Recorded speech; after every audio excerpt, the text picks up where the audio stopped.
From the Hype HQ studio in Chicago, Illinois, it's Startup Hype Man, the podcast. Hello, everyone. My name is Raj Nation, and I am the founder of Startup Hype Man. Fast-growing startups work with me because they want to become better storytellers. Whether that's for customers, investors, or a packed audience, they know that story is their ticket to stand out, stand apart, and change the game. And this podcast here is where I talk with entrepreneurs and leaders in the startup ecosystem, ranging from scale stage to early stage, as they share specific strategies that they have executed to stand out across three specific areas: sales, marketing, and people.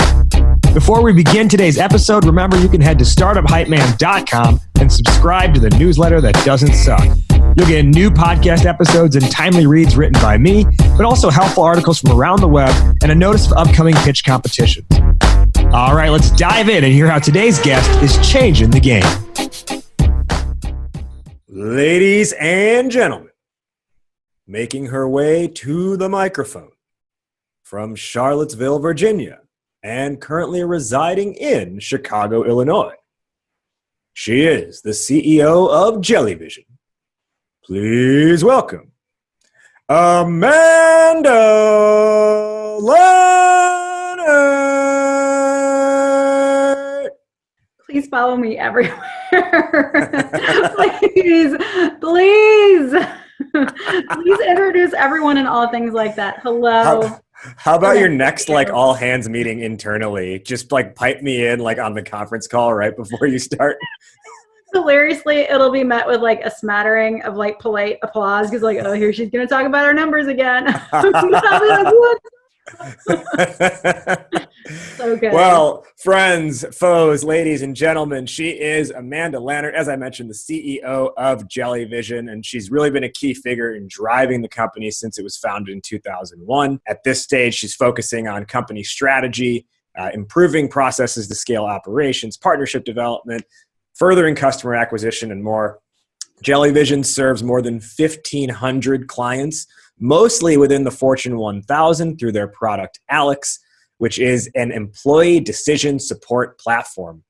And in 2019, 18 million employees and $120 billion worth of healthcare premium decisions were entrusted to their platform, their product Alex.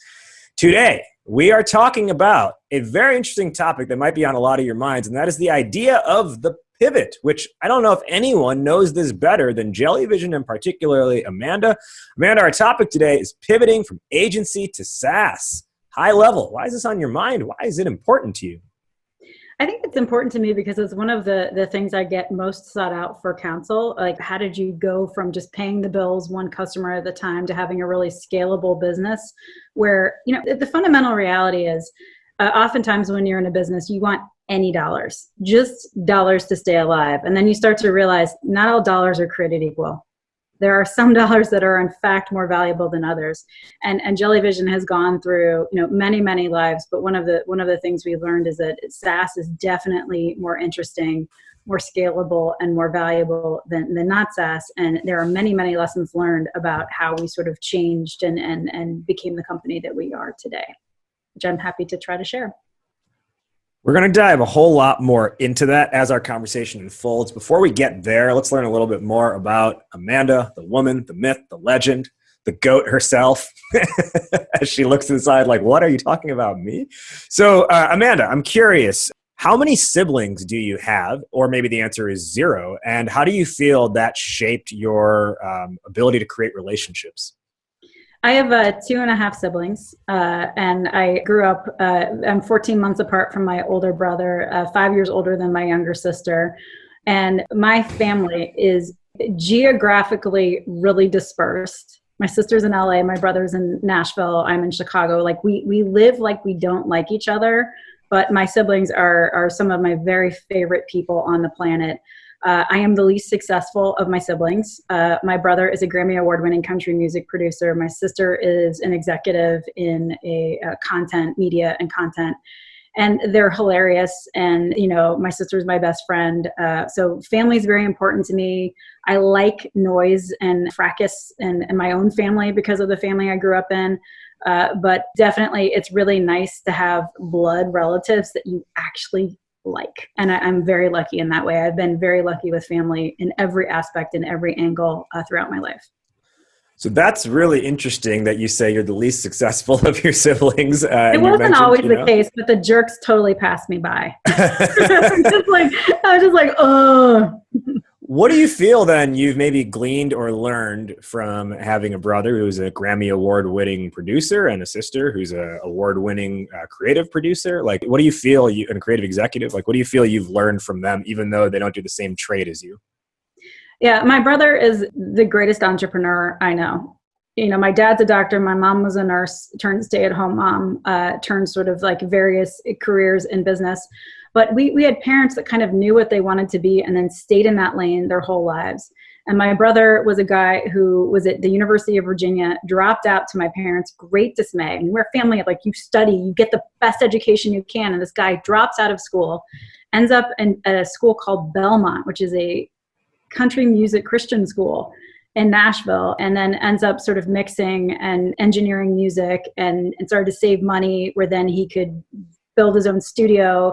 And then he started producing, and now he owns like a publishing company, and just like constantly innovating, constantly using technology, but like relentlessly doing only what he loved, and he made it work. So he's one of those guys who says with a slight Southern accent, I haven't worked a day in the last 25 years, even though he works his butt off, because he loves what he does, really just pursued his passion.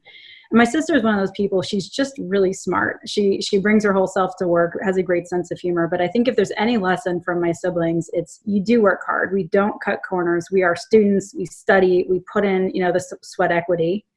And then we don't take ourselves seriously. None of my siblings do. They're very, very funny people. They're funny at work. They bring joy to themselves and relationships, but are dead serious about driving forward at work. And then I also think that there are good lessons that you should take a good vacation or two. We vacation together a lot and they're really fun on vacation. So I think the lesson is you have to balance the grind with like letting your hair down and having some fun too. That's it. Balance the ground with letting your hair down. Was that an intentional rhyme? No. Tell your brother to recommend that one of the artists that he works with put that in a lyric. That sounds like a perfect lyric in a country song. Girl, balance the ground, let your hair down. Yeah. And that's my country music accent. There you go. Let's talk for a second about, you mentioned, that idea of taking the vacation every now and then. Kind of like broad view, what's your perspective on work and how work should be treated? And in fact, maybe a more pointed way I can ask that is, do you believe that your work should be your passion? So I think it helps. But my aspirations are sort of a little bit simpler. I want to do work I'm proud of with people I like and respect. And I know that you're supposed to say, my goal is to fundamentally transform the world in X, Y, and Z ways, or I'm relentlessly focused against like sending a rocket to Mars or living on Mars or whatever the case is. But like, I am someone who really is driven by doing work I'm proud of with people I like and respect. And that's been sort of the theme of like pursuing people. And I can really find anything interesting if I spend enough time doing it. But I also am a definite sort of the student mindset because of the way I was brought up. Like I like to learn, I like to grow, I like to look for patterns, I like sort of pick up new things, and I am willing to do the work to teach myself. Like the Google is amazing. The stuff you can learn on the Google is crazy. So I don't think you necessarily have to say what I care about in isolation has to be what I do. But I think you have to learn how to have curiosity and work ethic and be able to set goals enough that you can get passionate about whatever it is that you're doing. Really, anything can ultimately be interesting, can feel important if you work with people who have passion and intensity and set goals and achieve goals and celebrate it. So I don't think you have to say, what I really like is watching Netflix. And therefore, if I don't have a career watching Netflix, I haven't lived my best life. Like your career could be in like grocery store supply chain logistics. But if you do it with people who are constant self-learners, who get better and better and can celebrate that, man, you can have a great career doing anything. And I also think, about careers, I spend a lot of time thinking about what creates energy, which sounds much more new agey and bohemian than I am. But I do think about what are the things I do that create energy and sort of pursuing that. And then what are the things that like take away energy and trying to delegate those where I can, so that, I end a day and I'm still thinking about work, and that's okay, versus thinking about work because I'm in a tailspin. I think about managing not just time, but managing energy and making sure that, I get revved up at the end of the day versus exhausted. I like that energy talk. And if you want to get bohemian, I can bring out the yoga teacher side of me, no problem. You mentioned, like people you care about. And I got to tell you this quick story, and it's a sort of a confession to make here. So this past year, notwithstanding because of COVID, the previous 3 years, my rec softball team has played the Jellyvision softball team like every year. And it was like 2 years ago, I think. I was trying to figure out what's a way I can heckle this team like from the field, because I just like crack jokes and try to like get them to like laugh while they're swinging the bat. And they have no idea who I am, that I am like operate in the tech world or anything like that. And so I go, when your team was batting, I go, "We want a batter, not Amanda Lannert." And they were like, "Who is this guy? How do you know who our CEO is?" And they're like, "Us too." Same here. No, the Jellyvision, it's kind of it's not Jellyvision. I wouldn't say that we're the lovable losers, but our softball team was. The softball team at Jellyvision had a reputation for sucking and being so nice about it. Always good sportsmen and women, always pleasant on the field, always polite, always, laughing and having a good time. But like, we lost every game for more than a season in a row. And I remember when we finally won, I was kind of sad. I thought it was like, it's one thing to be a good sportsman when you're like the best, in the planet. It's another thing to have like character when things are hard. And when you're like, oh, here we go again, let's lose again. And so I do have a lot of love for like the lovable losers of yore. And now I think we win, as much as we lose, if not sometimes more. We made it to the playoffs a couple times, and I went. They were always super fun to play against. Your team was the Don't Know Jack team, and there was also like the Jellyvision Part 2 team. And I thought it was really funny. It was like after like doing that heckle a couple of rounds through, they were like, "So like we're hiring. Do you want like a job application? Because like maybe we could use you." So maybe speaking to like the character and the niceness, they definitely were exuding that, and we're also always happy to offer our team their beers. Yeah, so nice. Yeah. Now I'm really lucky. I work with really nice people. And I can totally tell that. And that's perhaps is what sort of like the pivot. So, you mentioned, at least with the softball team, you had some really hard years of losing a lot. Maybe let's talk about a little bit of the hard stuff now with our main topic, which is this idea of pivoting from agency to SaaS. I'm at least semi-familiar with the Jellyvision story, but maybe you could just do the hyper like speed version, talking us through like the Jellyvision of old and the product you sold and who you sold it to versus the Jellyvision of today that most people are familiar with. So there are even, 10, 15 years prior that I'm going to clip off and really just start about Jellyvision from the late 90s. So I joined Jellyvision, a company founded by Harry Gottlieb, at the height of its gaming days, where we made games on these things called CD-ROMs that that held data and slid into your computer. So we made You Don't Know Jack and Who Wants to Be a Millionaire and all kinds of games that would even end up being in your Cheerios box. Like the Who Wants to Be a Millionaire CD-ROM was the fastest selling CD-ROM of all time. I had it. And You Don't Know Jack was just a massive franchise that ended up spawning not just, console games and online games and 11 CD-ROMs, but also a short-lived television show on MTV, ABC right? Primetime, Oh, ABC no. Okay. Primetime, starring Paul Rubens,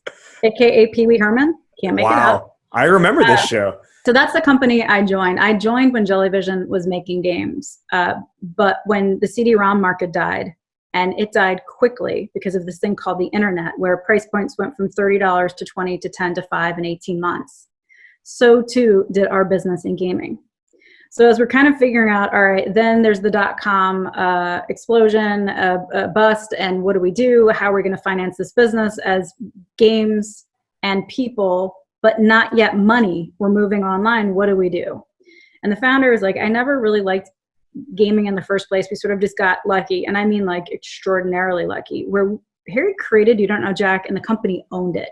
So we saw royalties, we saw recurring revenue. We knew the value of IP, not just getting paid to build games, but the value of owning IP. And he said, what I want to do is go from creating virtual game show hosts in a B2C gaming space on CD-ROMs to creating virtual advisors in a B2B enterprise space on the interwebs.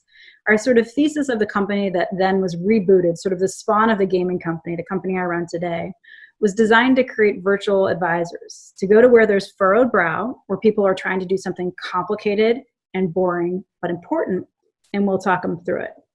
But we always wanted to get paid for the value we created, not for our time and materials. We always wanted to have scalable and recurring revenue. So new lease on life, a little capital was raised, new purpose, reboot this company, and then proceed to spend the better part of a decade, 7 years, going sideways, never getting traction, but managing to just not run out of money, despite a few more near-death experiences. And I remember being in a board meeting saying, we have this approach to interactivity. We have the ability to solve problems around confusion. We have the problem to walk people through complicated, processes. We know how to persuade and entertain, which gets people to pay attention. But here's the problem. We walk like a duck, meaning an agency. We sell and service like a duck, meaning an agency. We show up to meetings like a duck, meaning an agency, but we charge like a software company. And companies are saying we're making it too hard to do business with them. So I think we should just really start to operate like an agency. And that was in sort of 2008, 2009. And the second we did that, our business really grew and we became a thriving boutique agency. And there are all kinds of things that are fun and great about it, but what it doesn't create is like really material recurring revenue. And you have IP fights all the time as an agency where it's like, but who's really getting fair value for the IP we're creating? And so it wasn't until Alex that we finally landed on something that we could create, we could own, and really created a scalable recurring revenue, which is the Alex platform. But I really want to talk about what we learned in that agency time and how we were able to get to Alex, which is a very different business. And I think that's what we're going to talk about today. So it was gaming company on CD-ROMs, agency, boutique web-based agency, SaaS company that is now scaling and is the company we are today. Yeah, thanks for recapping that. And when you made that first transition into, hey, we're going to create, let's call them custom virtual advisors to all different types of companies who need to explain technical, hard to explain things to their employee base or some stakeholders. We're going to give them these like mascots essentially that help guide through the process. Would you say in that version of the company, despite your challenges, maybe operationally, would you say you had ultimately achieved product market fit with that version of the company? Yes. Would it ever have been $1 billion business? No. We were largely a solution in search of a problem. We had figured out a unique approach to interactivity, and we knew there had to be complexity, there had to be choice, there had to be this moment of employees or users rather looking at your website going, what's right for me? What am I supposed to do here? And so we got really good at kind of understanding where a call center is costing you a lot of money and people are saying the same thing. Where are there inefficiencies in a sales process where reps are saying the same thing over and over? Our experiences can automate that, have high touch, extremely delightful experiences, but are automated, available, 365, 24/7, et cetera. And then can allow you to sort of do higher value efforts with live people. So we got good at selling a solution in search of a problem. And a lot of what we did as an agency was learn how to sell whatever your problem is.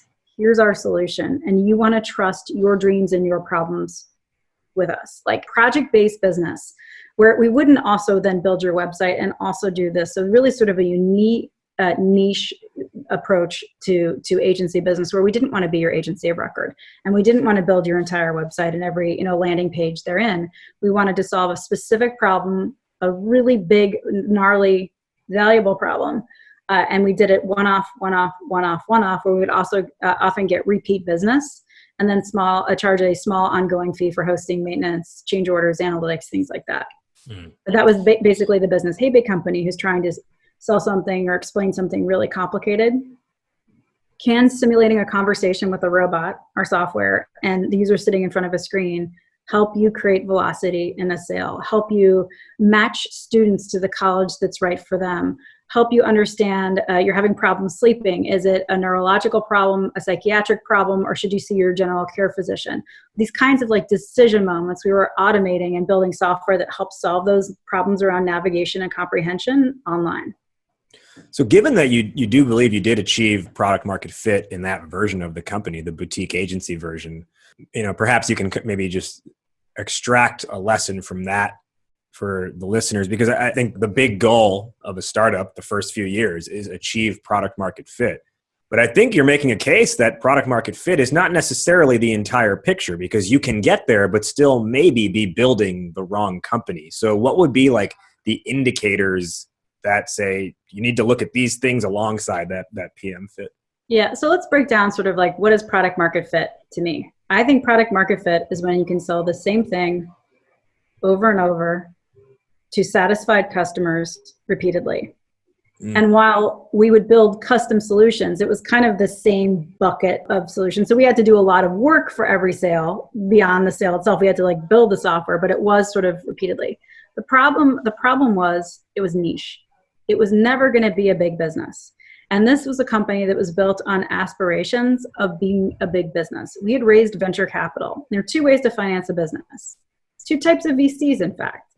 One, venture capitalists. Two, vested customers. We could have stayed a boutique business that's just happy to pay the bills, happy to have employees, but there was aspiration for impact, for scale, for outcome, for like not just having a ragtag band, but to like do something big and meaningful. So once you cross the line and become venture backed, you make a deal. You get some capital to spend. You get to hire more people. You get to try new things. You get to innovate with business models and take more risks. But there is expectation of growth and outsized return that doesn't allow for success to be measured as a boutique business that pays its bills years after year, because that's what we had. There was an expectation, a hunger to say, we want to get paid not for just, our salaries, but for the value that we create. We want to be able to create, something of massive reach and impact. We don't want to help some. We want to help lots. And it's really, really hard to do. Like one of the challenges, agencies are struggling right now. Professional services firms are struggling because the more you grow, the more risk you assume. And the more you need to fill the coffers with work just to pay bills. And then to grow more, you're assuming more risk. And then it becomes a sort of endless cycle of like never having like real capital to innovate, because you're always having to like fill top of funnel with more projects.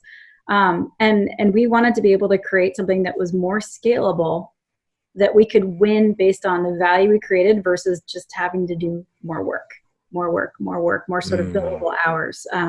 The risks of being able to sequence projects to have the right customers lined up at the right time wasn't like the most interesting problem to solve. People solve it. We solved it. We had a meaningful agency business. But having owned intellectual property, like having owned You Don't Know Jack and have gotten those recurring revenues that got us through bumpy days, so there's got to be a way to create a better tail for the business where we participate in the value we're creating. And that's what ultimately drove us to Alex. And it's just a very different business model, sort of different ethos and different P&L, like different growth. It's just easier to grow once you have product market fit with a SaaS business than it is with a services business, in my experience. Yeah, I'm really glad you shared that, because it's something that for me personally, as a small, 1-2 person agency right now, it's something I constantly think about, which is growth is dependent on more time put in, right? And more projects, not necessarily on repeat value of an existing asset or recurring value of an existing asset. Do you think there's any room here for, so one of the phrases I like to sort of pontificate on is there's product market fit, but perhaps we should be instead, or in conjunction with, looking at this idea of problem market fit. Now, you said initially you were a solution in search of a problem, and I'm just curious to get your reaction to that idea of problem market fit being, one of the pursuits. I think that's a very interesting shift, because as we've become a SaaS company, rather than saying we have this form factor that we use to solve problems, might it apply to your problems? We have now said we have customers that we deeply, value, appreciate, and want to really help make more successful. And we're shifting to saying, what other problems do you have that you're prioritizing that you need help with? And our solutions are evolving away from the one form factor, because our sort of North Star is no longer this sort of approach to interactivity. Our North Star are now our customers and their problems. And we are being a lot more fluid and flexible about using our powers and the talents of our people to serve problems in more creative and more flexible ways. We, in the last year, have shipped 2 new products that have nothing to do with that robot simulating a conversation with you, interactive conversation. We've built, web apps. We built chat features. We really are our sort of North Star, or the axis against which we move right now, are customers and the problems that they want help from us to solve. And we're using the best approach possible, understanding users and their mind frame and their appetite for spending time and how they best learn. Like that is, now we're being a lot more flexible about it, because really our approach to interactivity was our differentiation as an agency. And now our unique ability to solve problems in healthcare around benefits confusion is our sort of, focusing lens moving forward. It sounds like you're really looking to the customer base to drive the innovation of the company, as opposed to saying, here's what we think would be best for these customers. Let's layer it on top of them. Yeah. And it's the agency days. Like, we learned that we're selling ourselves. We're selling the experience of working with us as much as we're selling the ultimate solution, the deliverable that you pay for. When you're an embedded boutique agency and you're building something from the ground up, it's very different than, parachuting your solution. Here's the solution. Thank you for buying it out of the box. But that sort of the mindset and the practices and the experience creation around being a great partner to customers has served us really well as we moved into SaaS, where we think deeply about customers one-to-one, but still one-to-many. And it is a less intimate experience. When you're an agency and you sit down and you get a customer who's ready to roll, they will tell you exactly what they want. They will tell you exactly what they need. They will tell you exactly what they'll invest for X, Y, and Z. And it's much, much harder to listen at scale. Now, we have almost 2,000 customers this year. It is much, much harder to listen intimately at scale. And that's, whoops, so sorry of my dog. Killer, okay. And the name is Killer. No. Her name is Lola, but she is defending my house right now. So I'm sorry. So 2020. This has been years past. This has actually been part podcast, part dogcast. We did one in someone's home one time where the dog was just like all over the microphone for the whole episode. So this is nothing new. Crazy. This just happened. I just did this. I was like, kids, I'm being recorded. Please, upstairs. Thank you.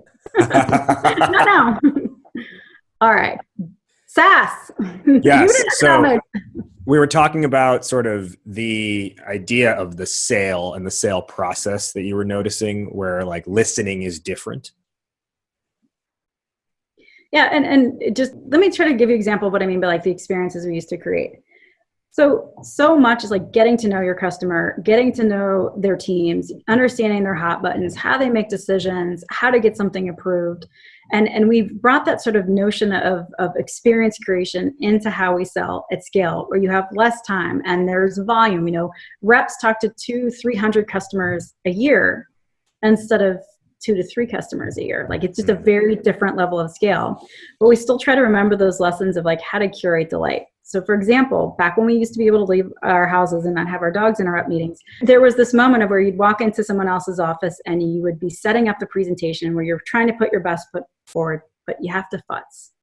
You're futzing with their Wi-Fi, or you're futzing with their projector, or there's just this moment of like awkward, you don't know me, and it's this awkward cover. And so we sort of said, understanding that our job is to make people like us and trust us, to have them let down their guard so they'll tell us the truth so then we can actually be helpful. We created this placemat that sits in front of everybody who's a participant in the meeting. And the placemat does a couple of things. First, it has the name, job description, and a little brief bio about everybody in the room. So you do that moment of introduction and then you instantly forget who everybody is. We solve for that. The second thing is we have the agenda. So it's really clear about why am I here? What am I doing? It's very clear. And then the third thing is there's like a connect the dots, like doodling sketch pad. So as we're futzing, we're like, we got you covered. So we do the connect the dots. figure it out. And it's fun to see people, be fun and do it, where you can have like a C-suite, executive at a really big company, like, oh, I see what it is, and playing along, because it is one of the most forgotten facts in business that goes from services to SaaS. The most forgotten fact in business is that we're all human. Yeah. Companies don't buy from companies. People buy from people. Employees don't quit companies. People quit their bosses, right? And companies don't innovate. People do. And when you're an agency and you're working deeply with one customer at a time on exactly what's troubling them in the most custom of ways, you learn a lot about company structure and what people worry about at work and how things get done. And then you can bring that into SaaS and scale it in these sort of like moments that are authentically felt, but less manual labor than an agency is. And that's sort of an example of, how things stretch when you really start to go from, 2 to 200, 3 to 300, which is what happens in SaaS. Yeah. I mean, I love that sort of personal story you share, or the ability to like add the personal touch there. It's something I'm a big advocate of. I'm always talking to my clients and the quote unquote community at large about the importance of like having some level of like entertainment or being able to delight them in a specific way. And oftentimes like, some pushback I'll get is, oh, well, we sell into enterprise blank and they won't respond well to that. And I'm like, do you really think just because this is their job, they don't also go home and watch Netflix? They don't also like have kids. They don't also like to, go for a bike ride on the weekends. Like you said, they're still people at the end of the day. And I think what you just mentioned there, like with the little doodling sketchbook thing, like, I mean, you're essentially saying at the end of the day, I mean, if you have a CEO of a major company engaging in that, there's still a little bit of kid in all of us that can be brought out. Right? I'm gonna pile on to that because I actually think it's so important. Our core business, we're selling dreams, it's opportunity, but we've entered into a new vertical that is largely sold by RFP. So we're constantly put into a grid with Excel spreadsheets, things. And back in our agency days, we had been told that we have to do an RFP. And we're like, we have a really unique solution. There's literally no one who does what we do, but fine, we'll put it into this RFP template. And one of the questions was drop in your financials. And we understand what they were asking was, can you prove that you're solvent? You can prove that you're not going to create a big problem for us with going out of business, but we were privately held. Our financials weren't as good as larger companies. We did not want to post them. So instead we said, we understand that you are looking for assurances, that we have a very long track record. We have investors. We've never been sued. We, sterling reputation, but we can't share our financials. So instead we're going to provide something really valuable, which is like a project manager's grandmother's marinara recipe. And we pasted a marinara recipe. This is a financial services company that is humorless. And we pasted this recipe in. And it's the whole thing. So we go through and then we're like, fingers crossed, but we couldn't just say we cannot provide. We wanted to provide some context and then we wanted to humanize. You want to know that we're trustworthy. We're showing you we're a bunch of people here who are going to take your business really seriously. And we have grandmothers. Like we have grandmothers. Like this is not a fly by night, group. And not only did we win the business, but the procurement officer said, this is the first time in my 30-year career I ever laughed. People forget that procurement people are people and they're bored. Don't be boring. One of our core values is evolved into make work interesting, to be less sort of like, aggressive than don't be boring, but really important. It's like when you're selling to people, they want to work with people they like. And if you have a chance of being competent or competent and funny, 97.8% of people choose the latter. So you might as well make it fun. There are all kinds of reasons from a behavioral science perspective to be funny. And those lessons learned when you're selling one-to-one and you see their faces and hear their voices and get their reactions, we have brought it into an environment where you don't have that kind of intimate exposure to every customer, even though you want it. There's not enough time in the day, and the way selling and buying happens is different. But we don't forget those lessons that come from sitting at the knee of valued customers and working with them for months on end. You talked about this, one of the core values, it was don't be boring. It's now evolved to make work interesting or make work more interesting. In this transition, this pivot from agency to SaaS, I'm curious what, along that line of values, like what mindsets or values carried over and what mindsets or values needed to be tabled or tossed away?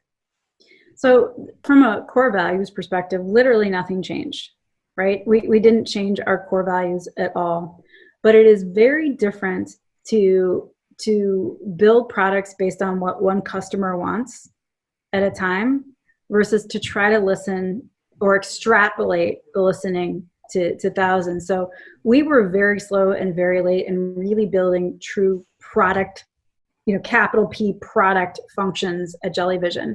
And a lot of our sort of the transition has caused not just technical debt where you're used to doing things once and then as long as it stays live, you're good, versus saying this is something we're investing in that's going to have like 3,000 customers on it and it needs to have legs and you can't, bury the bodies all over the place and not create a problem, or you have to, really think about technical debt. But we had, process debt and org debt where we have to think about, how do we have a vision that is ours and make sure that vision is valuable, but it's not what do you want us to build and what do you want us to build? It's like, what do we as a team think is going to solve the problems plaguing our customers? And then how do we connect the dots so that customers understand the value they're going to get versus you tell us what to build and we'll build it. One of the biggest problems I've seen in companies that go from services to SaaS is that salespeople don't know how to say, no, we don't do that. In an agency, you can build whatever you want. Yeah, and here's the price tag. You want that? And here's the price tag. If you don't have salespeople able to sell within a box of we don't do that, we're not planning to do that, and here's why. And I'll say one seriously amazing thing about Jellyvision is our salespeople have always been able to navigate of we don't do that. And I'm not going to promise it to you to get the sale. Here's what we've invested in. Here's what our solution does. It doesn't do that. It's not going to do that. But we are really balancing like how to solve the big macro trend problems around healthcare versus this one little niche thing that you want. Or we figured out ways to allow customers to put their fingers on the product without creating technical debt. But one of the biggest challenges is when you go from that small customer base where you're really consultatively selling and really building them exactly what they want. And large customers expect customization. Large customers, right? I write big checks. I get exactly what I want. There's an expectation you have to fight. And that's probably one of the biggest mistakes the companies make as you start to get to scale. You have to be less specific or you will be plagued with technical debt that will bring you to your knees in 4 to 5 years, after 4 to 5 years of growth. And I just want to give recognition. I've seen it in other companies. I've not seen it at Jellyvision because our reps have learned how to say, with all due respect, no, it's not what we do. And here's why. On that note, how has your team maybe altered or navigated the difference in the pricing conversation? Because as an agency, in a way, pricing is very much this like concept that can always be modified.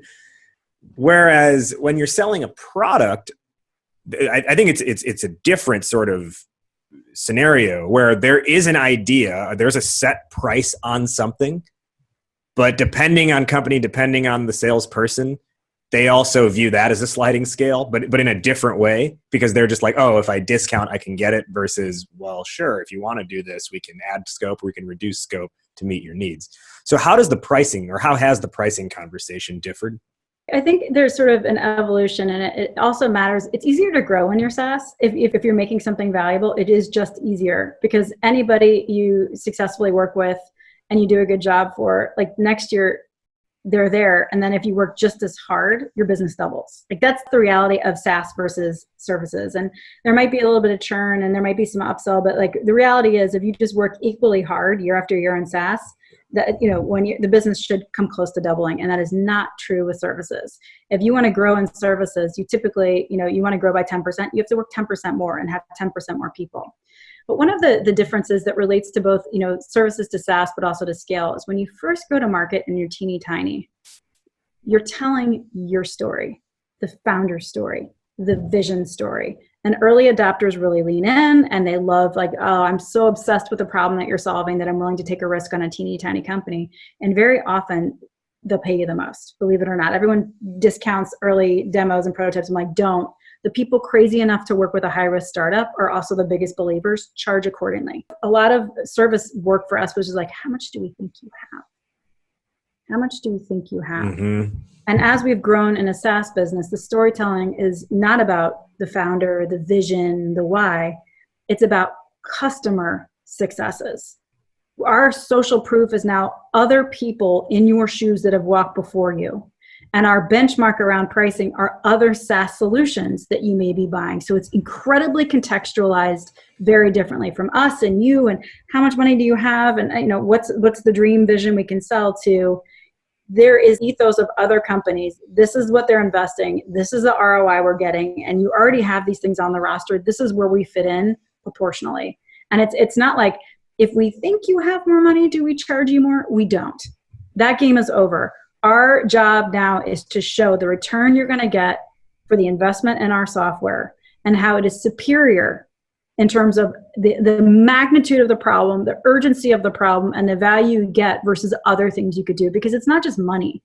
Customers have limited time, right? Focus, attention. You are battling for oxygen on the priorities list as much as you're battling sometimes for limited budget. And so it's just, how do we fit in? Why is this the right problem to solve right now? And here's the price, and here's why it makes sense. Whereas truly in the agency days, we're like, how much money do we think they have? Because we want to ask for like 10% more and then negotiate back down, but we want to leave nothing on the table. It's a different strategy right now. And sometimes you charge too much and sometimes you charge too little, but that's SaaS. And that's also why I think a lot of people mistrust agencies, because they hate that part of the conversation, because they have to like offer up budget first before the other person will say what their stuff actually costs. Actually, an interesting anecdote from a SaaS company that's a client of mine. They had a rep who was on their way out of the company and was trying to get a deal in like right before they left, just so they could get the commission off of it, or get it towards their quota for their final paycheck. And so what they did was they discounted the price by 50%. But they didn't say it was a discount. They just said the price is, hypothetically, it was like the price is $20K when the price is it's supposed to be $40K. And the sales leader was telling me like, that's a story for the books, because they actually called us afterwards when the person transitioned and we assigned someone else to that deal. And they said, we really are struggling to trust you right now, because we talked to like 4 of your competitors and they all cost 2x of what you cost, and they're giving us the same stuff. So what aren't you telling us here? Like, why are you 50% less? Yeah. And the sales leader was like, and he's like, somehow miraculously, we've talked them back to the table, but we almost lost a deal because our rep who was leaving thought a discount was the best way to go. But in fact, they trust us less when we discounted, or not even discount, just saying the price was less was the best way to go. And they trust us less because we gave them a lower price. So what's the lesson there? The lesson there is simple to me as pricing is marketing. Your price communicates to customers' expectations. Really high price software, people expect it to do all the jobs they want it to do and then some. Really low price software, you kind of like make do. Your expectations are lower, and the art is kind of finding the middle where you extract as much value as you can while setting appropriate expectations. And I see a lot of SaaS companies in the early days charge very low rates because to them, any money is a win, not realizing that just because you're poor, and all startups are like poor in terms of like money coming in, so you're desperate for it. You always have to contextualize it against what your competitive set is and what customers are used to spending. Because if you walk in and say, I'm just desperate to get this deal, I'm going to charge you $10K for something that I will eventually charge $50K for.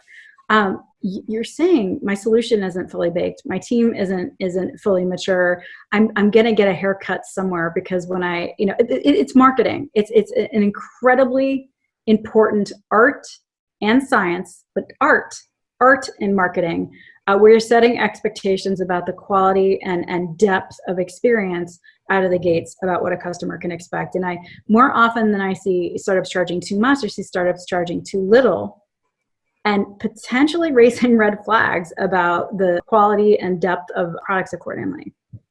Like I always say, like, charge more until people say you're charging too much. And it's sort of like the evolution of like, if you're really doing something that is valuable, and that's a whole thing, you really can't scale if you haven't like solved problems. But if you've solved problems, particularly for large companies, charge more. For those who have not heard yet, who are listening to this, I recommend rewind back to a few episodes back this season where we did an episode with Adam Springer, and the topic was literally how to raise your pricing. So that's very much in step with what Amanda is saying here. One more question before we hit our wrap up. I'm curious to know, when you made this transition and you built a team who knows the company to be a certain thing, this agency, we build custom solutions, and then you're like, well, actually, we're going to become a software company. That's our path forward. That's our vision.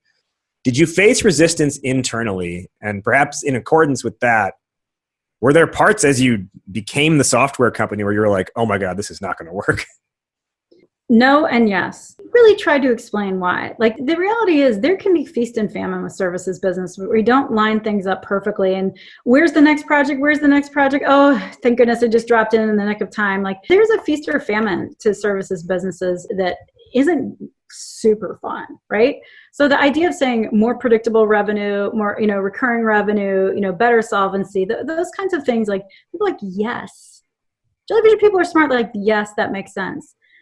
If there wasn't resistance, but there was sadness, because one of the things that happens in an agency that doesn't happen, or happened in our agency, but didn't happen in our SaaS company, is because we were a solution in search of a problem.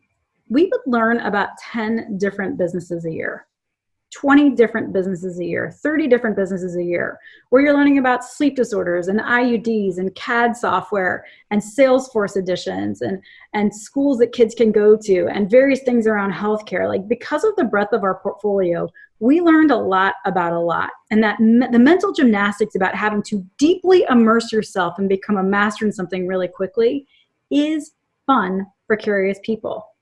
And a lot of those people who just like to eat that sandwich of something entirely new once a quarter, which was about the length of our projects. Once you go to SaaS, the challenge isn't like you're immersing yourself in an entirely new business, entirely new pain. It's the same pain. It's the same problem. It's like, how do we do it more effectively? How do we iterate? How do we build out, the next generation solution? But it's not a fundamentally clean slate challenge. And so for the really, really curious, that can be a sad transition of like, what's Jellyvision going to be doing in 5 years? Alex. Okay. And then so it's like, what's going to be great about Alex? We're going to solve problems in new ways. We're going to have more customers. We're going to have a bigger business. We're going to be more valuable and helpful to the customers that we solve. We're going to find 10 new ways to be the most amazing SaaS vendor ever. But it's not like we're going to have picked up and learn, ed tech. We're not like experts, like we know enough to be dangerous in ed tech in this category, in that category. So that was the sadness, but there wasn't resistance. And do we think we're going to fail? Like, the way I sort of describe startups is it's like this, it's crazy ups and downs.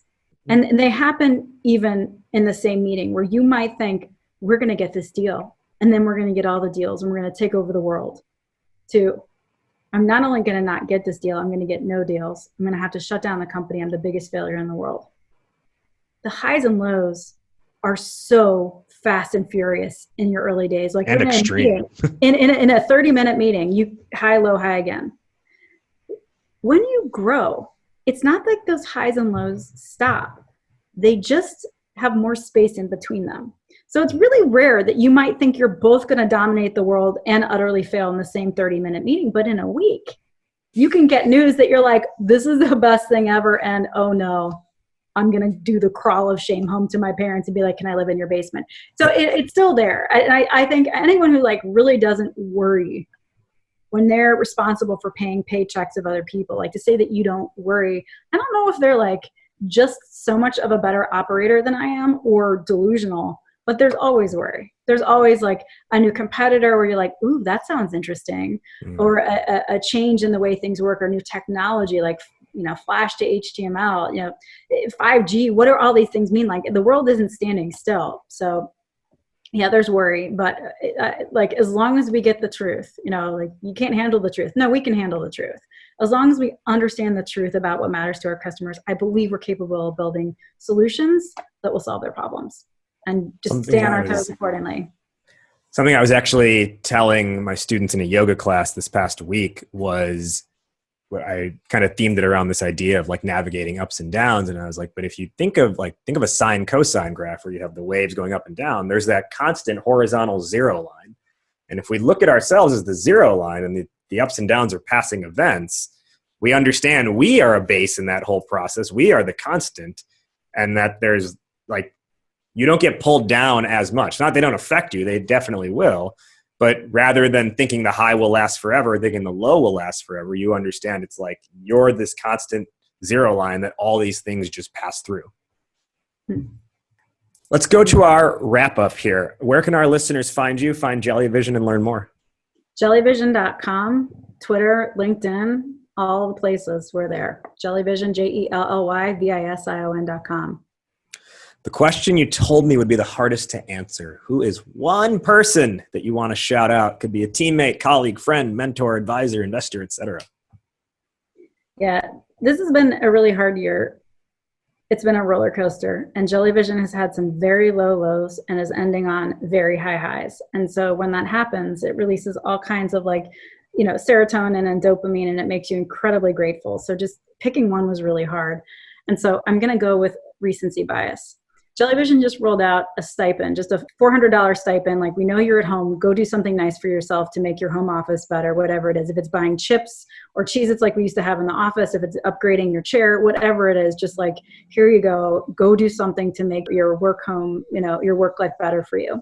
And it's like, all companies are doing it. It's not exceptional. It's very much what companies are doing. But an employee wrote a note to me and our chief of staff who was behind this initiative and just said, I so appreciate you taking the time to do this. Thanks for always having our backs. And I don't want to be cheesy. That's the word she used. Her name is Amanda Lannert. She said, I don't want to be cheesy, but I just wanted to thank you. And that happened this morning. And I was thinking about what a great reminder of how nice it is to be nice, and how positivity and optimism create positivity and optimism, and that gratitude begets gratitude. She didn't need to write that email, that little note, but it really did make me feel all those things. And I just thought Amanda Kellogg reminded me that good vibes are contagious and needed more than ever. So I want to shout out kindness begetting kindness, and gratitude begetting gratitude. And just that reminder that putting energy into being positive and optimistic, in fact, makes people feel more positive and optimistic. And boy, do we need that now more than ever. I like that. Amanda, for bringing out the kindness and the gratitude and helping us remind us to be positive and optimistic and to help others in the same way. Let's go to our top one or two lessons or takeaways for the listeners based on our discussion today. I'll go first and I'll toss it to you. Topic today, as obvious, was pivoting from agency to SaaS. I had two things that I think were key here. At the very beginning, you talked about how not all dollars are created equal. And I very much agree with that. So I think that's a big lesson from this. The other thing is, it seems like through all parts of this journey, communication was a huge component of it. Whether it's communicating to prospects what your value proposition is, whether it's communicating pricing in a certain way, or communicating internally, here's the direction of the company, here's where we're going. A lot of these events can happen and go horribly wrong if the communication behind it is poor. And so I think how we actually talk about these things matters. Amanda, top one or two lessons or takeaways. Pricing is marketing, and it's really important, especially when you're a startup and paying everybody nothing, which is what startups do. You need to anchor not on your cost basis, but on what customers are currently writing checks for, so that you're proportional and you kind of fit into that story versus your own story of my goal is to get to $1 million in ARR. That's not what customers think about. You really got to keep that pricing as marketing and realize what is the customer narrative and how are you contextualized. And the second thing is, I think, product people spend a tremendous amount of time on UX UI, making sure at every moment the user experience in your product is great. I think we should bring UX UI to the customer experience. How do we buy? What do our emails look like? Yes. What are our meetings like? How do we follow up? What do our agendas say? How easy is it to buy from us? What do our contracts look like? Are they in plain English? Do we fight you over an NDA? I think we need to do UX for the buying experience, but customers are people too, right? And if we spent more time curating, how do you buy? what does procurement care about? How can I take the work of getting this deal done off your plate in a way that's still transparent but helpful? Like, how can we be helpful? I think we should bring UX UI to the customer experience as well. On that, one thing that I do that many customers appreciate, but my invoices, when they go out, the email that goes with it or that's attached to the invoice says, yo, yo, yo, it's time for the hype man to collect his dough. And you already know, so don't delay with the $ scroll.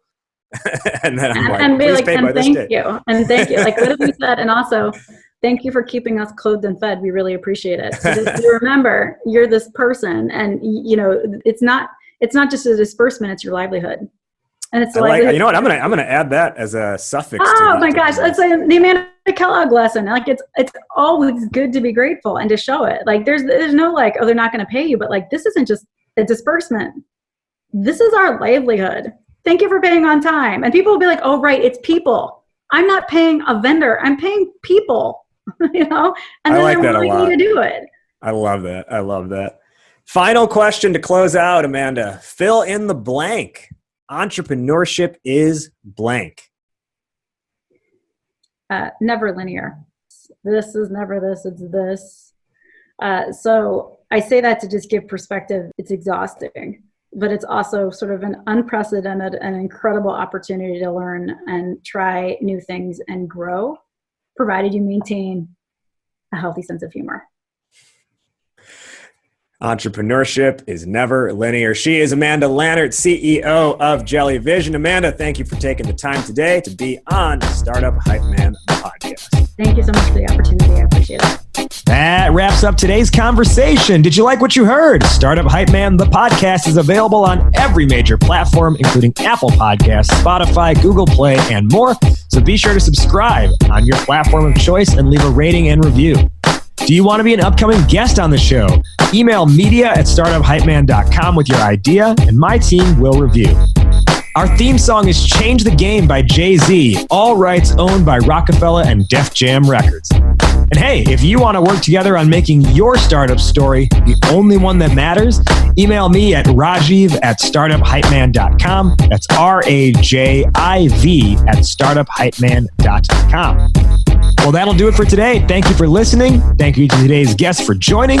You have been checking out Startup Hype Man, the podcast. I'll catch you next week. But in the meantime, word up, raise up.